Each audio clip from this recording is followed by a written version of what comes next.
Hello, everyone. Happy Thursday and welcome back to Voices of Resilience. My name is Nathan Hofer, and I am the Director of Campus Operations for the Lost&Found Association. If you're here because of our wonderful guest who I'll introduce in just a moment, and you have no idea who Lost&Found is or what we're about, I'm going to give you a quick background of who we are, what Voices of Resilience is about, and why we do it. Lost&Found, we're a small nonprofit locally based here in Sioux Falls, South Dakota, and we focus on building resilience in young adults. We focus on that as a form of preventative mental health, as our way of being part of ending suicide for young adults, because we know it's a big issue for young adulthood. It's the second leading cause of death nationwide, and we see that as such a we're not alone. I'm sure anyone watching it would probably agree. It's a tragedy when that happens, and we believe that the way we do that is by building resilience, and that's why we've led into these kind of conversations where we have discussions with people from all over. And Cheryl, who is our guest today, is not local whatsoever, and we're lucky to be connected with her. But people who believe in the power of resilience and giving their stories, their time, their expertise to us in these short little 45 to these 45 minute to hour windows where we have this little glimpse into their insight. So I'm super excited that we get to do this every week, and we get to spend time learning from so many people across our world who are wanting to make a difference. And I want to say thank you to some of those folks, our sponsors, the Astrup Family Foundation and American Bank and Trust, for being here with us and supporting the work we do with Voices of Resilience and Lost&Found. And now I'm going to bring in our wonderful guest, Cheryl Rice. Cheryl is a leadership coach, speaker, and social entrepreneur with over 20 years of experience. And Cheryl, you and I got connected through a mutual friend who I told you has already commented. Once we started, Sarah already beat me to it. Sarah and the Nicole J. Phillips Kindness team got us connected. And Cheryl, I'm so pumped to have you here today. And I gave that brief little insight, but I'd love for you to expand on what you do, what your work is, and then we'll dive into the conversation. Sure. Well, thank you for having me, Sarah. I should say Sarah and Nathan. Thank you, Sarah, for connecting me with Nathan and for having me today. It's a pleasure to be here. So as you said, by profession, I'm a leadership coach and speaker, and I work primarily with women, helping them be leaders in their own lives and overcome adversity. And sometimes that adversity is outer adversity, and sometimes it's the inner adversity we all face when we're not feeling our most resilient self. So I've had the privilege of working with hundreds, if not over 1,000 women in the past 25 years, really helping them become more of who they are in the world and to use their voice to manifest their vision. So that's been a big part of my professional life. And then a few years ago, I created a nonprofit, which I know we're going to dive into, called the You Matter Marathon, No Running Required, which is an opportunity for people all over the world to build positive connections between individuals and within communities. Awesome. And I'm going to toss the little banner on the bottom here for just a little bit of our conversation, and then I'll toss it back up again at the end. But I think it's a really awesome what you do, Cheryl. And obviously, I told you these two would be lurking in the comments, and here they are. Nicole also agrees that your work is awesome. So I really appreciate you taking the time and joining us for this, because I think your experience, your expertise is a true gift that we get to share during this holiday season with all of our viewers. And like I said, I benefit every week. I get a selfishly benefit from these conversations. Me too. I benefit too.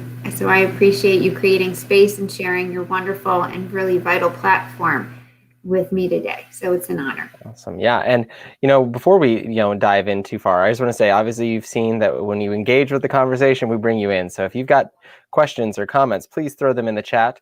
And then we will, like I said, we'll bring them into the conversation for sure. But also, let's just start talking about the You Matter Marathon. I think it's so incredible. And I'm so thankful we got connected with this year. So why don't you just share a little bit about that and how that got started? Absolutely. Well, just to be very succinct about what it is, and then I'll back into how it came about. You Matter Marathon is an opportunity for people all over the world to share You Matter cards during November and December. It's that simple. And we mail people 30 You Matter cards, no matter where they are in the world, for free. So there's no barrier to participation. And this will be our 5th year doing it.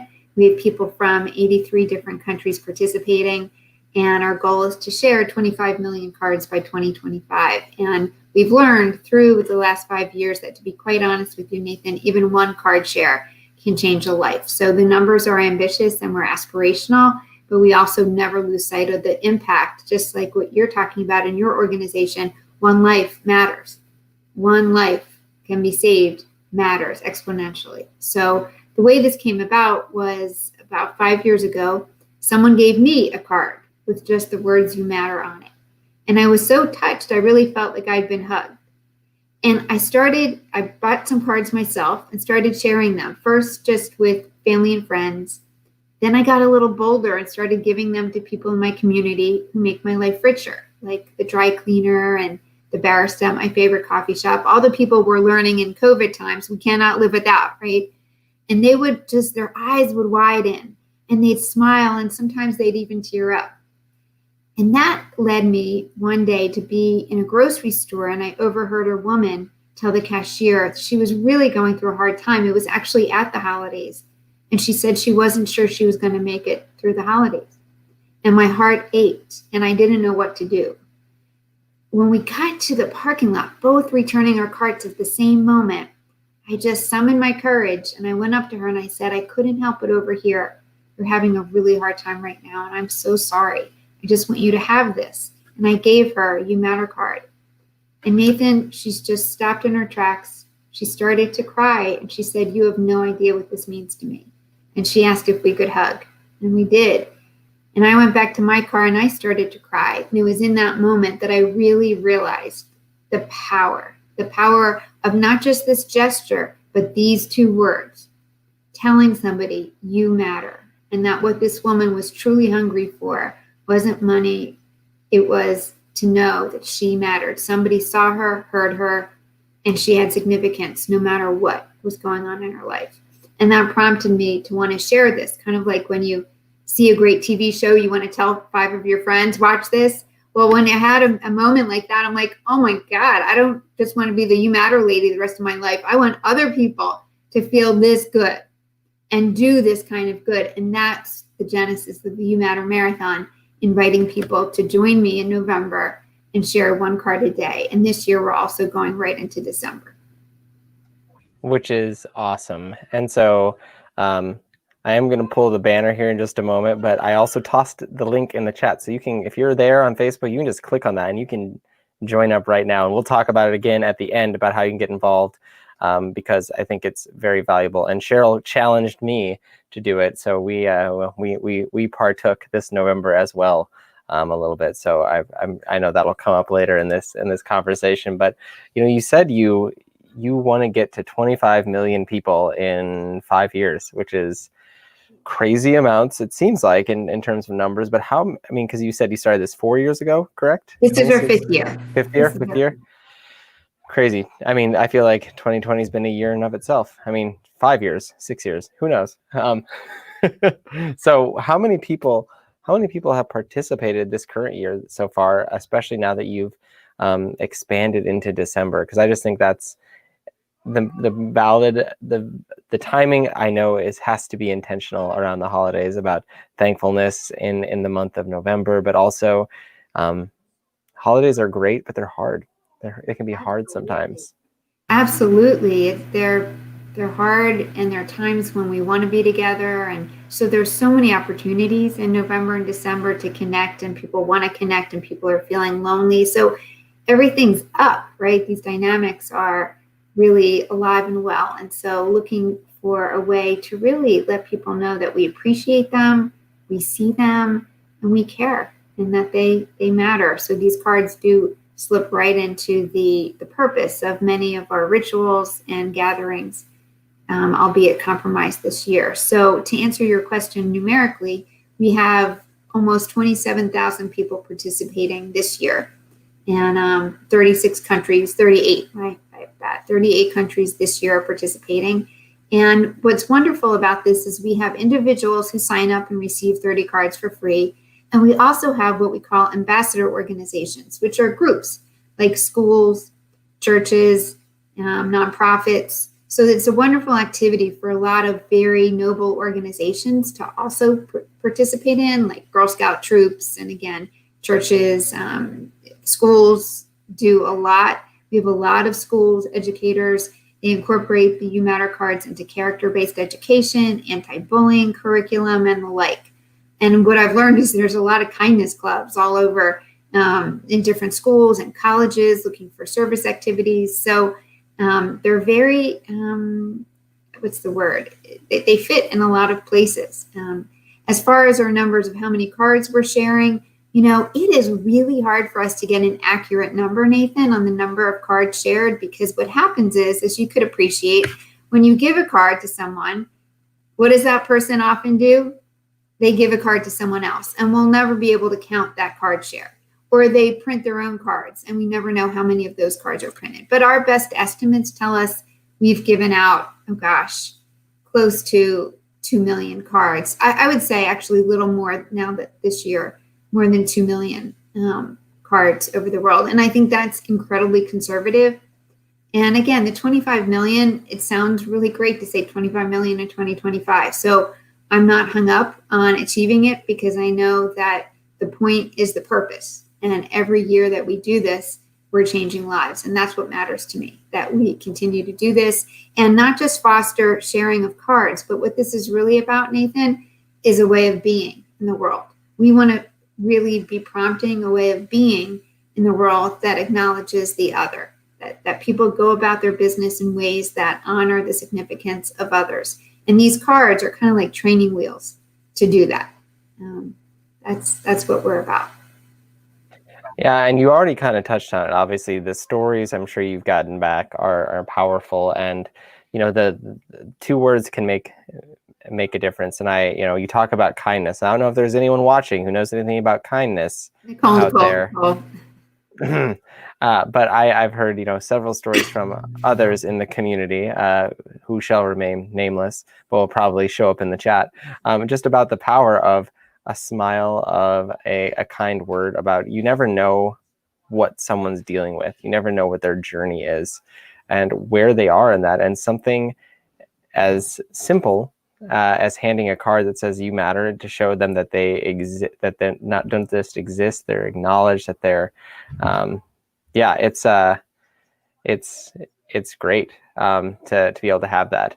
And I should give you an opportunity, by the way, here to say no to this, because I just got, they just hound me. That's Nicole and Sarah, and they said they have a kindness story and asked if they could video bomb our StreamYard call here, because they want to share it. Oh, how awesome is that? Absolutely, it's great. I love it. Oh, all right, Sarah, I'll share it with you, and I'll wait for you to show up. Just one moment here, you troublemaker. More the merrier. Little You Matter elves. What a troublemaker that Sarah Tashin is. But as we kind of wait, I know that you told me I needed to share my story, so I will share it briefly. Is that you challenged me and sent me some cards, and and I felt very much obligated to do it. And we happened to be at church, and I saw. I get to play on worship team on occasion, and we had someone in our team just talking about some of the things they were dealing with, some of the things they were having a hard time with, and I had it in my coat. I don't know why, but I did, and I took that coat that day instead of another one. I found it in there. I'm like, I feel like this is something that maybe you need today. Is that you need to be able to do that. I'm not really sure how that panned out, because it was right at the end of our worship time, and then I haven't seen them since, but I'm sure I'll hear back. But it was hard to step out of your comfort zone and say, hey, you know what, I don't know what's going on, and this seems like the low barrier of entry in some ways, but I hope you find this as something that is powerful for you and you can be passionate about, and know that you do matter to someone. Speaking of people. Thank you, Nathan. Hi, Cheryl. Thanks, Passion. Sarah. Good to see you. Thanks for letting me bomb your Love it. Bomb away. Share us your story, Sarah. This is my story. Cheryl, I want to say Yeah. thank you. You made it to our Christmas card. Oh my goodness, that gives me the chills. We mailed out 200 of these, and my I can't see husband what thought it it was says. That's a little so blurry, but I'm going to clever. try to make you big. Oh, it's still a little blurry. It's okay. So this Oh, is I see it. Elena, Oh, I see it. and she's holding one of the cards. Actually, I have Elena live here. So Oh, even better. Hi, sweetie. a couple months ago, I just took a picture of her holding one of the cards, Yes. and then we used it in our Christmas card. Oh, and That you is, can see, I feel like I'm promoting You Matter more than Kindness is Contagious, which is Nicole's stuff. So it's all good, right? It's all good. Well, I don't think Nicole's watching right now, but don't worry. I'll make sure to direct her to this appropriate minute on this call later. I think that sounds like a plan. Thanks for letting me jump in. Thank you, Sarah. Good to I see you. love it. Happy holidays. Thank you. Bye, Bye. Sarah. Well, you love that. You gotta love the community that comes around kindness and mattering that you have helped build, Cheryl. That's wonderful. And and I'm happy to share a story or two from these 5 years, if that would be helpful. Sure, Also, share away. Kind of the vastness of this, and I'll share one that happened just yesterday, and then a couple of my favorite stories over the years. But yesterday, I was in a store and I gave a card to the young man as I was checking out, and he looked at it, and his words to me was, "Nobody's ever said that to me before. Nobody's ever said that to me before." What do you do with that, right? So, it's not about those 25 million. It was at that moment, it was about that 1 in a million young man who had never in his life had somebody tell him he mattered. And I could see it in his eyes, Nathan. I could see those words go right into him. So that incredibly powerful. And then a story from a woman this year participating. She's 71 years old. She's got a chronic health condition that leaves her really sequestered in her home. And she said the only interaction she's had these months has been with her home healthcare aides. And that what she does is she gives the cards, one card to each aide that comes to help her. And she's also mailing the cards to different relatives one a day. And she said just having that has given her a sense of purpose, just to send these cards out and to feel like she's leaving a legacy by giving this message. So that was really powerful. And then a couple of years ago, a woman told me about her son, who she was estranged from. He had been in prison and was recently released. And she said upon their first reunion after him being in prison, she was so nervous because they hadn't been on good terms, but she really wanted to improve the relationship. She gave him a You Matter card. And she said he started to tear up. And he then asked if he could have some extra cards that he could give to the men he was living with in his halfway house. And she said that she really felt it was at that point that the possibility for a reunification between them happened. So those are just some of the stories. I could go on and on that have come up that fuel me and is why we are doing what we're doing, because this is good, necessary medicine. So thank you for letting me share those. And you mentioned, you just said, that it's necessary medicine, and there's obviously a lot of healing that comes with that. And so what your background is also within the realm of healthcare. And so what helped make this shift to what you're doing now, but also where does this, in the terms of what we're dealing with right now in the world, in life, with polarizing opinions, with the global pandemic, with all these things, and when you say kindness is medicine, how does that live out for you? How does that play out, and how can others put that into practice for themselves to be healthy and help create health for others? Yeah, well, this is one of the blessings of kindness, as I'm sure Nicole and Sarah know for sure. I know they know this, that it's not just, feel good in the moment. What researchers much smarter and wiser than I have been studying is the impact of kind acts on well-being. And we know that certain things go down and certain things go up. during acts of kindness and just participating in kind activities, we know that things like pain tolerance, where pain goes down, the experience of people's pain goes down because there's endorphins that get produced when one does a kind act. And those endorphins kind of buffer us from the sensations of pain. It's kind of the brain's natural painkillers. We know that stress goes down. And we know that during this pandemic, for virtually everybody in one way, shape, or form, stress has gone up. So acts of kindness buffer and mitigate some of the negative physiological impacts of stress. And we know, for instance, and I wrote this down, that perpetually kind people have 23% less cortisol, which is the stress hormone, running through their body. That's significant. So this is about the action and the implications from a health perspective. Anxiety, depression, we have literally had people tell us that participating in the marathon has decreased their levels of depression, their subjective well-being. I mean, from doing this 1 card a day for 30 days. We also know that other things go up, things like oxytocin. And oxytocin is sometimes called the cuddle hormone. And when oxytocin goes up, blood pressure goes down, okay?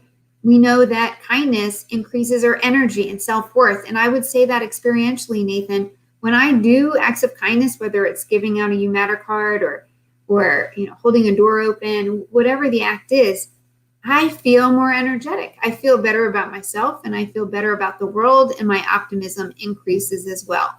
So it's not just like, oh, this is something good to do, or my mom told me I should be kind. It's so much deeper than that. It's so much deeper than that. Barbara Fredrickson, she's a positive psychologist, and she studies what are called micro moments, Nathan, of positivity resonance. And that's what sharing a You Matter card is. It's one example, a micro moment. And she says even connections with strangers produce some of these physical benefits. So, and I say you don't have to be an extrovert to participate. Believe it or not, I'm incredibly shy, very introverted. Passing out these cards has made me braver. I will say that because I know it's like, why wouldn't I do something that's going to make me feel good and make somebody else feel good too? So it's a true win-win. And I think nature has built in this reinforcement mechanism to encourage us to continue doing it. And I'll say one of the things I love about what you've created with this is it's beautiful in its simplicity, and it does make people have to, like you said, have to do things that are out of their comfort zone. Sometimes they have to go out and tell someone to their face that they give them the card and interact with them. And so you're making people who might be isolated engage with other people. You're making them, build some type of human connection. And then, like you said, you all have all these connection pieces that come from the act of kindness and that are physiological as well. So I think in of itself, you're dealing with some of the things that we see right now in the middle of this pandemic: isolation and fear and anxiety and separation. And you've built something so impactful and easy that it can affect so many people. I think that's very, very wonderful. So thank you for the work you do. It's an honor, and thank you for acknowledging that. And I just want to tell your community also that 2 things. One, there's no mandate that you give a card to a stranger. And I've learned that for some people, interestingly, Nathan, it's easier for them to give a card to a stranger than someone they know. So I've learned not to assume. For other people, the stretch is actually giving a card to their son, daughter, or spouse. The other thing I want to let your community know is that this year we have a digital card, and that's downloadable on our website, youmattermarathon.com. So if somebody truly is uncomfortable for very understandable reasons right now, having any kind of physical interaction, you can download a digital card and you can email that to people. So that's another way of sharing You Matter. You can take a picture of a card and text it to other people. You can leave cards for people in places where you don't have to have contact with them. Like one of my favorite things is when I fill up my car with gas, I leave a card in the credit card holder at the gas tank. Or when I'm getting money from the ATM, I leave a card in the ATM holder. Or returning a library book, I stick a card in the pages of the book, and I just look forward to imagining the day when somebody opens that page and gets a You Matter card. So to your point about the simplicity, it's also incredibly versatile. So you can do this, and they're free. I mean, how many times can you say that? Where you get 30 of something in the mail for free, no matter where you are in the world, year after year, if you choose to. And that's why we are a nonprofit, because there are costs, but you don't take the costs. We take them. So, which is awesome. And I know we could and probably would talk about this all of our time, but I did make the promise with our conversation title that we're going to talk about some ways that people can take care of themselves, especially as we look at the holiday season and then obviously beyond. And Sarah says she's left a card at Aldi's and then on the post office counter. Of course you have, Sarah. You also, you left a lot of them on the post office counter on your Christmas cards, Sarah. Yeah. She's a super yummy. We call people who participate in the marathon who give out cards yummies. So Sarah's a super yummy. Oh, Sarah, you're great. I gotta give you a hard time, but we love you and love the work that you also are a part of over there with Nicole. But yeah, I know I'd love for you to share on these 3 topic areas of caring for how we can take care of ourselves, obviously, and others through that. But you have some really great insights on how to take care of how we can take care of ourselves. And so what are those 3 areas that you kind of have identified from your own experience, and can you expand on them for us?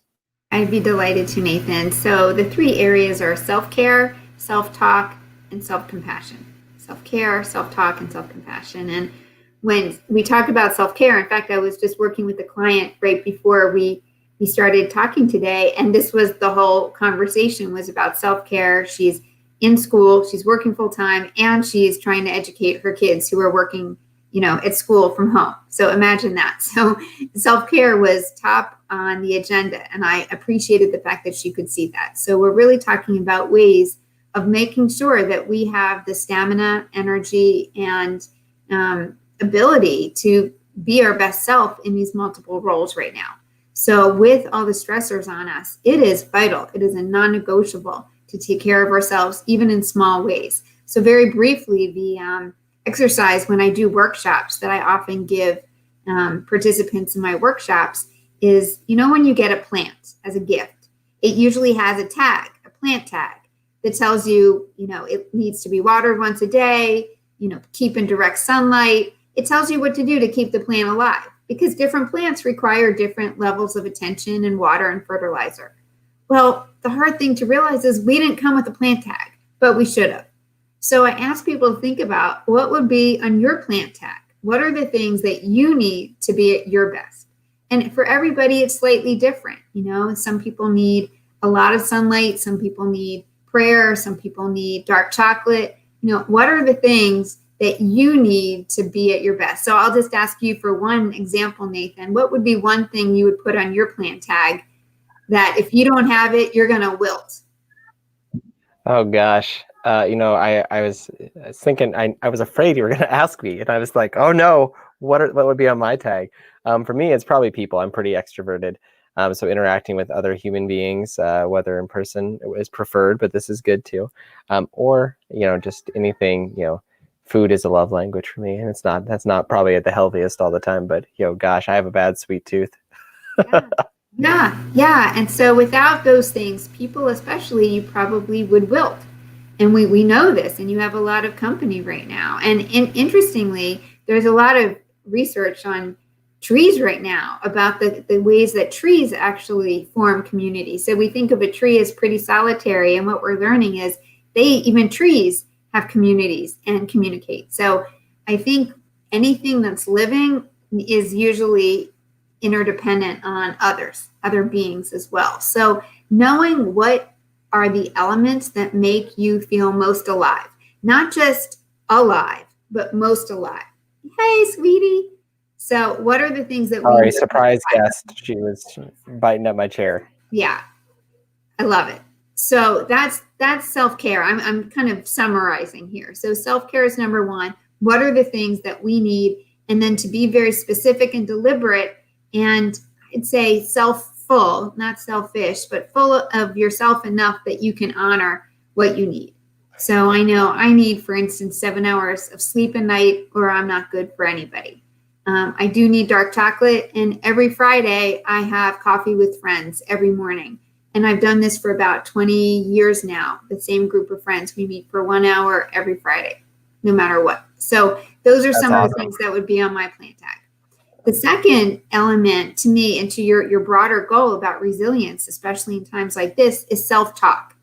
And I have a whole seminar just on self-talk because it is so impactful. The dialogue we have with ourselves, which people don't think about, Nathan, but we're constantly in conversation with ourselves.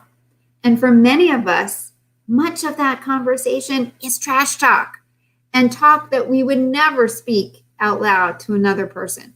So one of the things I recommend for increasing well-being and resilience is getting really attuned to the kind of language we use with ourselves, and where necessary, changing it. And this involves getting familiar with your inner critic and learning how to have a more constructive relationship with your inner critic so that you can, again, go for your goals, be your best self. So there's a lot to that, but at a minimum, I encourage people to just notice it. Notice when you're speaking to yourself in a way you would not speak to your best friend or to your child. And then try to replace it with something more accurate and affirming. So if it's, oh, there's that great job, but I'm too old for it. Notice it, that thought came, and then challenge it and say, you know what? I'm alive and kicking. I have all this experience. Why wouldn't they want to at least interview me? Which is more accurate.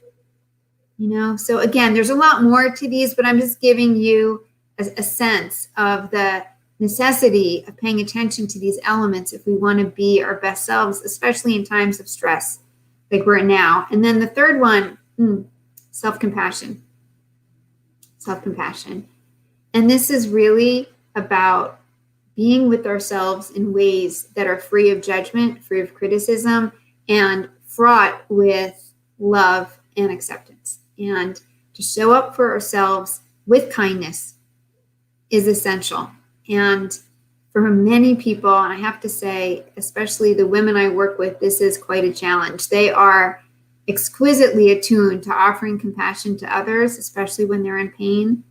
But sometimes they're much more stubborn about offering it to themselves. So I will offer them techniques, sometimes visualizations, to help really shift the language from one of criticism to one of nurturing.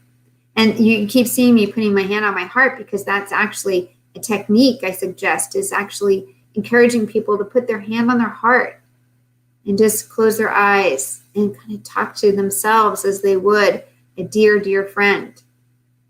Or talk to themselves as if they were, think about somebody in your life who's really been there for you and offers you support, even a pet, and just conjure up that kind of love and offer that to yourself. So those are three elements, Nathan, of resilience in times of challenge that I find quite essential. And these are all skills that have practices. So I want to really reinforce the fact that there's no perfection here. It's about progress and intentionality and choice, and making choices to care about ourselves in these ways. And I love that. And I'm going to ask you what some of those things are to put into practice in just a moment. But I had some thoughts as you were sharing too. And you mentioned it was really fun because we did not discuss last week's discussion by any stretch of the imagination. But last week we had Dr. Kylie on, and she talked all about being self-full in your self-care. And so when you said that, I was like, man, do they know each other? But I know you don't. But it was because I hadn't heard that term before that, and now I've heard it twice. So it's like maybe it's something I need to be learning about that and knowing what fills you up. And I'm also thankful you mentioned the self-talk because, I did post all these in the chat, everyone, by the way, so you can see them there in the comments. So you can look back at these three. If you missed them, you can always go back and then catch up on what the topics are here. But the self-talk, some of our friends here in Sioux Falls that run Think 3D Solutions talk about, if you mess something up, if someone else messed something up, how would you talk to them? And then they go, okay, now how would you talk to yourself? And most everyone that I know has gone through this kind of thing has always been like, you're dumb, you're stupid. Like, how could you? I can't believe you screwed that up. And we are so hard on ourselves. And you said we often talk to ourselves. I'm like, sometimes I talk to myself out loud. I'm the only one who laughs at my jokes. So, it's gotta share it with someone. So I love these things. And they have, there's something that we all can, like I said, we can understand that in theory. But like I said, I'd love to know some of the ways that you have taught people or you do yourself to put these into practice. Yeah, well, I want to say, going back to what you said about, us being hard on ourselves when we mess up, a phrase that a teacher of mine, when I was investing in a positive psychology curriculum, said, this phrase, permission to be human, permission to be human. So can we give ourselves permission to be human? And to be human is to be fallible. And it's not when we mess up that matters. It's what we learn and what we do with it that matters. And actually the self-criticism diminishes our ability to be resilient. Self-criticism diminishes our ability to learn. So it's just not effective. It might feel good, but it's a bad habit that does not contribute to resilience. So it is in our best interest to come up with a mantra like permission to be human. And that, to your point about practical things we can do, that's something we can do. The next time you mess up, the next time I mess up, say, oh, Cheryl, hey, it's cool. Permission to be human. And I will tell you, Nathan, I do use that phrase more often than I like to admit, just to give myself a little bit of padding to know I don't have to go into that vicious cycle of self-criticism. I'm human too. It's okay. And so before you share some more of these practices, just a question I just had from what you shared, like when you talk about that permission to be human, permission to be fallible, how does that live out when maybe if you're in a toxic space, whether it's work or friendships or relationships where, and even now, we're pretty failure averse as a culture. So how do you promote building that, like you said, that resiliency, that ability to be fallible, when we know that can be so punishing if you, like I said, it's not that we're risk averse per se, but it's failure averse. That if we trip and fall, we're afraid what people are going to do, or they're going to tear us down. So how do you encourage people to develop that courage to have that, like you said, permission to be human? I think it's like a muscle we build, and it starts with ourselves. It really does start with ourselves, because a lot of the reasons people are afraid to take chances is they're afraid about what other people think. But what they're not saying is they're afraid about what they will think and feel. So start with yourself and give yourself that permission to be human and that spaciousness to be able to say, yep, this didn't go as I planned. What did I learn? And dust yourself off and move on. And then when you can model that for ourselves, then we're much more immune. That's like buffering ourselves from what other people think or say about us. So I think it comes with practice is the answer. It comes with practice. And then also, when you see someone else mess up, respond with the same thing: compassion, permission to be human. You'll get them next time. I mean, it's so important. And especially, I'm sure you've done a lot of discussions with people who know about the social media toxicity that's out there and this cancel culture. And it's just heartbreaking that people aren't given the benefit of the doubt. But for those of us who have a platform, whether it's on social media, how do we use our own voice to also be there for others, to create a soft landing for others who may have had a public mishap? And not use shaming as a tool for behavior change, because we know that never works. Mm-hmm. And I'm thankful you mentioned that about the social media piece, the cancel culture. It's almost like we aren't willing to accept people for their whole selves or show grace, and that's hard when you're talking about self-talk, self-compassion, when we have a world that doesn't feel that way. So you've kind of touched on some of these practices, but what are some of those? Obviously one of those is, like you said, work on yourself, continue to invest in practicing that with yourself, and then use that same technique with others. But what are some other things that we can do to really focus on our self-care, develop healthy self-talk, and like you said, an acceptance of self. Those are hard things to do. Like I said, simple and it sounds in nature, but it's super, super difficult. Right, right. Well, one thing that I often encourage clients to do is create what I call a dependable joy list. Write down a list, try to get to 50 things that bring you joy.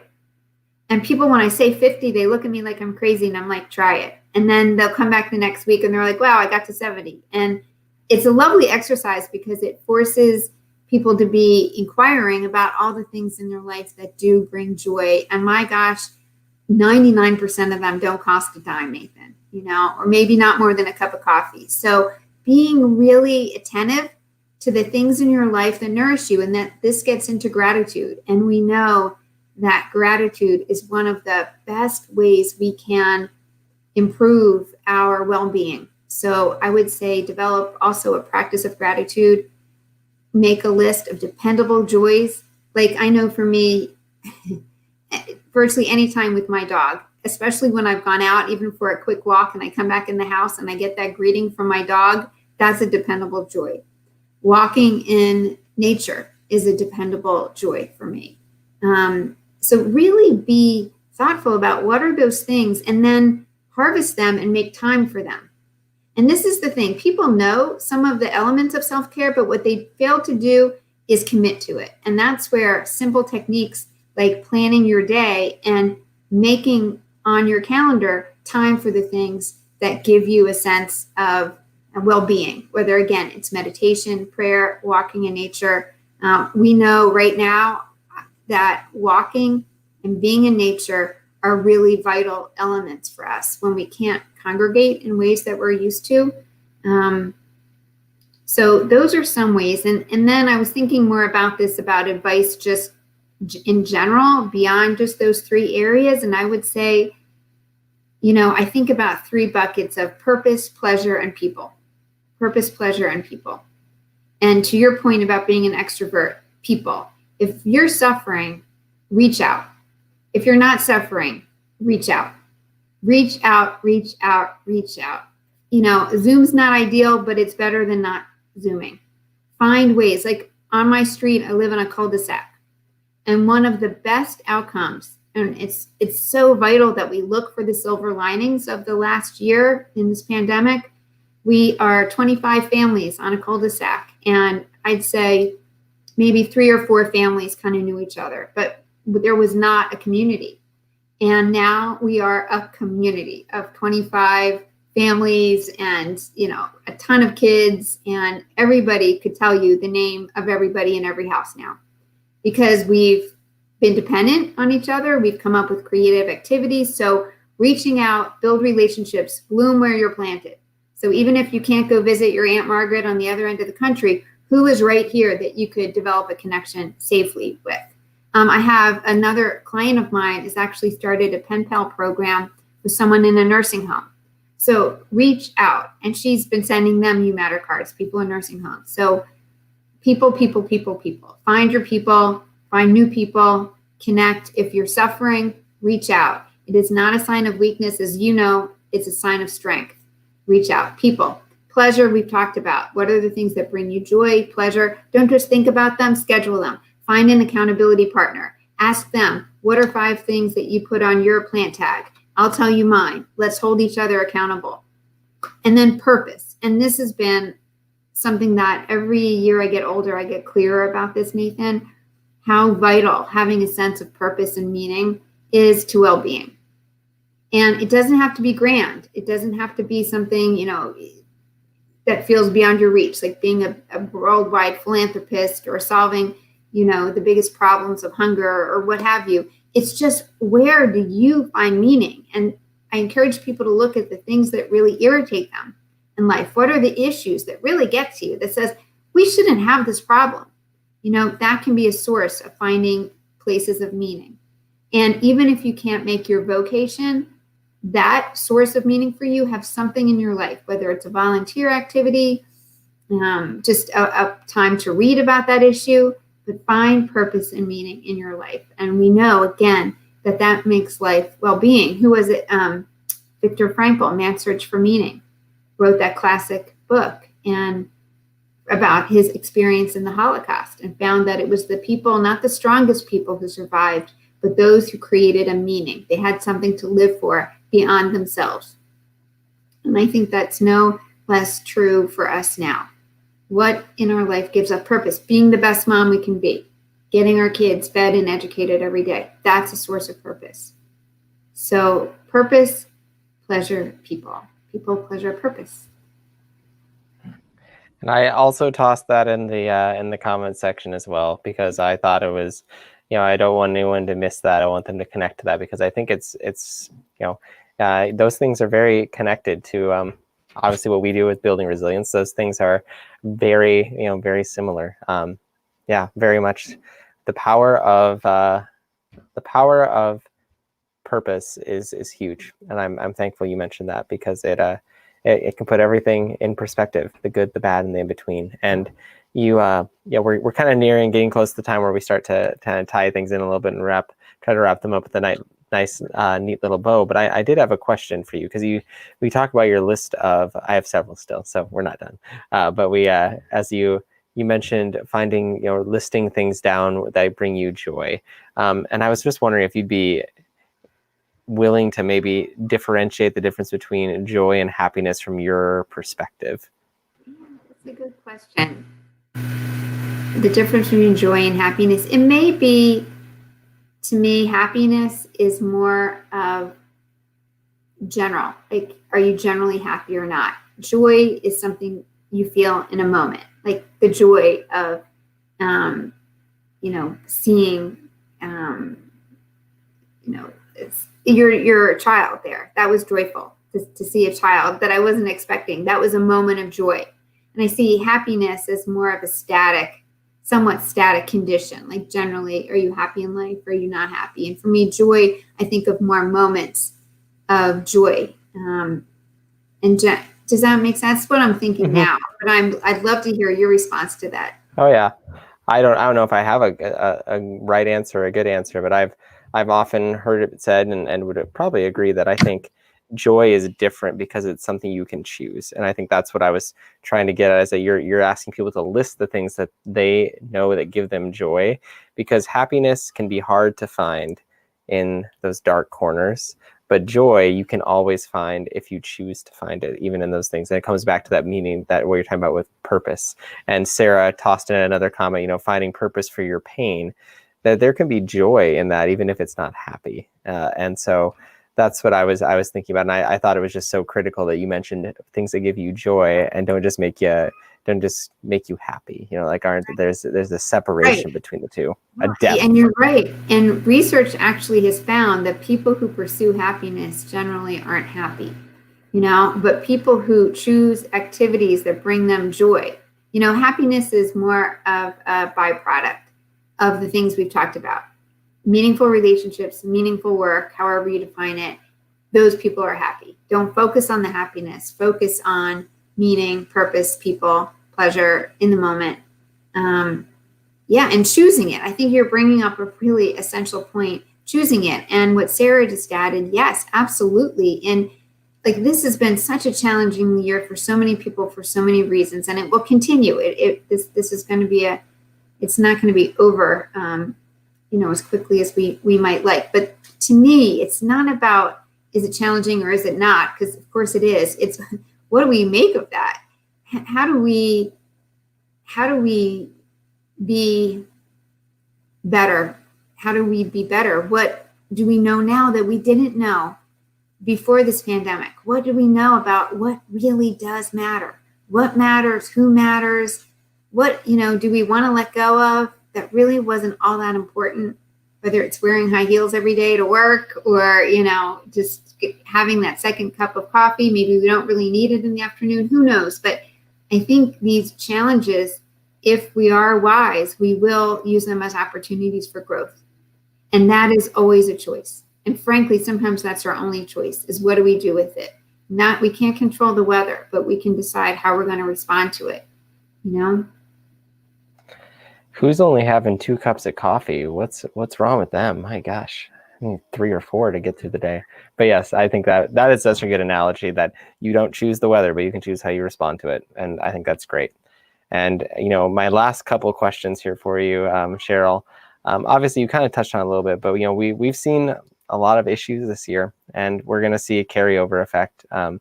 Unknown how much of an impact we're going to see, but isolation, separation, loss of relationships, the things that might bring you happiness and joy, like I said, your favorite coffee shop, things like that. It's been a tough year, and I'm also thankful you said it's not going to be over in 2021 once we hit January 1. I'm sorry to be the bearer of bad news, gang, but it's not going to magically fix. There's still going to be we got some work to do, of course. And so with people struggling, how have you seen people struggling? What kind of, what messages of hope do you have to give for those people who are in the midst of the struggle right now? Well, the message of hope is that every one of us is here for a reason, and we belong to each other, and you matter. I mean, I don't mean that in any glib or cliche or overly simplistic way. I mean, the message is that, yeah, this is hard. This is hard, and let's get through this together. I really think that the isolation and the sense of separateness is so potentially toxic. So we need to remind people that we're all human beings, and even though some of us have separate experiences of what's happening, we can all relate to another person's pain. And so I think anything we can do to be reaching out and to have authentic conversations, Nathan, find people to have not just, oh, I'm fine and move on, but really those how are you doing conversations, and take the time to listen. And that's something, some people have more time now, other people don't have as much time, but when we can, just look for the opportunities to connect, and know that together we can get through anything.